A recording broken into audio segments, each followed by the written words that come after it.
Michel Barnier, bonjour. Vous m'entendez? Je vous entends. Parfait. Alors, le ministre de l'Environnement, Michel Barnier, vous n'aimez pas tellement qu'on le dise, mais c'est parfois le ministre des catastrophes, malheureusement. Bon, là, il n'y a pas encore catastrophe, mais il y a deux... Ou le ministre Daniel Bilalian, ou le ministre de la vie quotidienne, donc de la qualité de l'air. Alors, on va parler pollution tout de suite, mais il y a deux sujets qui ont été abordés juste avant vous, Monsieur Barnier. C'est le tunnel sous la Manche. Ça, je suppose que vous n'étiez pas forcément au courant de ce qui s'est passé.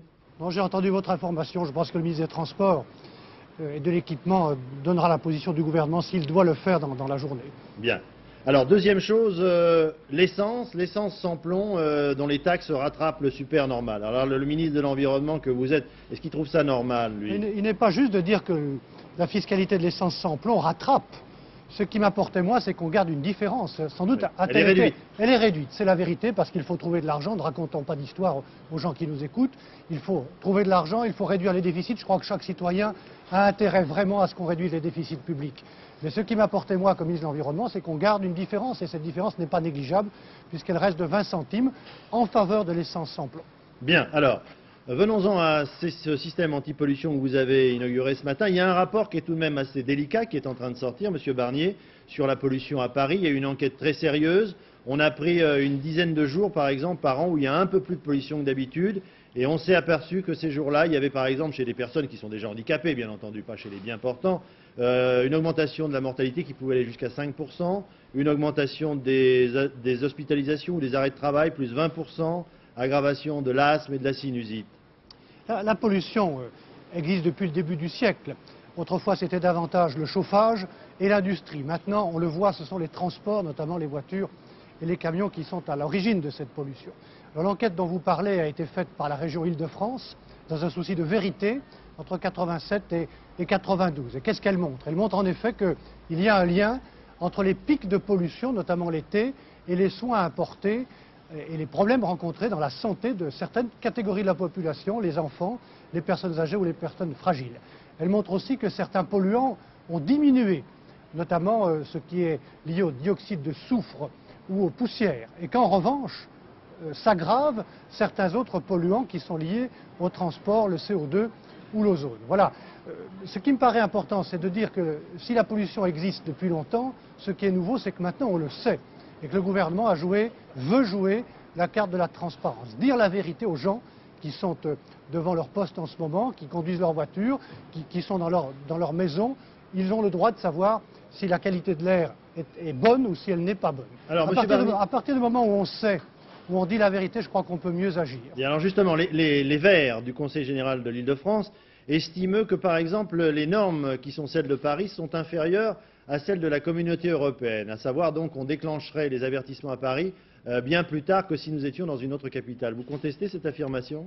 Écoutez, il y a quelques différences dans les normes, mais nous nous rapprochons, comme c'est d'ailleurs notre obligation, de toutes les directives européennes.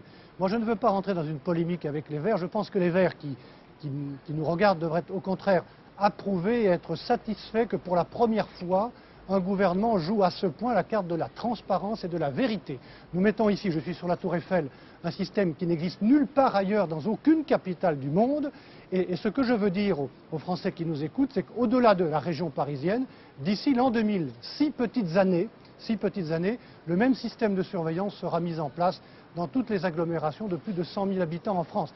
Et non seulement on surveillera, on contrôlera, mais on dira, comme on le fait ici par des bulletins météo, si je puis dire, par des bulletins pollution, on dira la vérité aux citoyens qui sont en même temps des consommateurs. Tout à l'heure, vous avez fait votre bulletin météo. Moi, je veux que France 2 et puis les autres chaînes, dans quelques temps, diffusent un bulletin qualité de l'air en même temps que le bulletin météo. Est-ce que vous seriez prêt, vous, tout comme le président de la République doit appuyer éventuellement sur le bouton nucléaire, est-ce que vous seriez prêt, vous, à appuyer sur le bouton arrêt partiel de la circulation à Paris ou dans une grande ville si c'était nécessaire?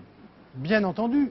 Si nous atteignons à plusieurs reprises le niveau 3 que vous indiquiez tout à l'heure, il faudra prendre des mesures, dire aux gens fragiles de rester chez eux et en même temps dire aux gens de ne pas prendre leur véhicule individuel.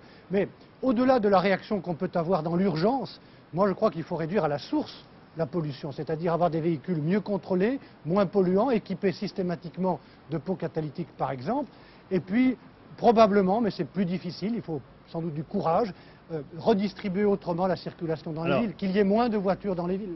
Encore une chose, hier, dans le journal du dimanche, vous êtes attaqué à titre personnel assez violemment à l'heure d'été, en disant ça ne sert plus à rien, alors qu'on nous avait dit dans les années d'après 73 que c'était la panacée, qu'on allait économiser et gagner de l'argent dans cette affaire. Et est-ce que c'est toujours vrai ou est-ce que ça vous semble contestable? Ce n'est pas moi qui ai dit dans les années 73. Cette mesure a été prise pour des raisons liées au choc énergétique. Aujourd'hui, le bilan énergétique est très contestable, très ambigu. Et j'observe en plus, puisqu'on parle de pollution, que l'heure d'été fait que, paradoxalement, aux pointes de soleil, il y a les pointes de transport et donc il y a des phénomènes photochimiques qui aggravent la pollution. Donc pour le moins, le bilan de l'heure d'été est contestable. Et moi j'observe le comportement de mes propres enfants qui sont perturbés, des personnes âgées, de certaines professions. Donc je suis en effet à titre personnel opposé à ces changements d'horaire. Nous avons demandé et obtenu que la communauté européenne fasse une étude sérieuse, approfondie, et dans 3 ans, une décision définitive sera prise, je l'espère moi, pour la suppression de l'heure d'été. Il nous reste une petite minute, Monsieur Barnier. Je vais vous poser tout de même une question politique. J'en ai entendu parler beaucoup pendant ce week-end.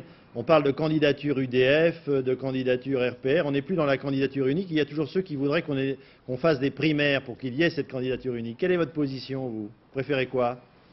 Moi, j'ai toujours été favorable à la proposition de Charles Pasqua, demandant qu'au sein de la majorité, et pour les autres partis aussi, il y ait des primaires pour choisir un seul candidat. Je souhaite en effet que nous soyons capables, cette fois-ci, parce que la France a beaucoup de défis à affronter, d'avoir un seul candidat à l'élection présidentielle. Mais c'est tout ce que je peux dire parce que le Premier ministre nous a demandé de nous occuper de nos ministères, de travailler et de ne pas nous mêler trop tôt de la campagne présidentielle. Merci, Monsieur le Ministre, d'être resté avec nous. Merci beaucoup.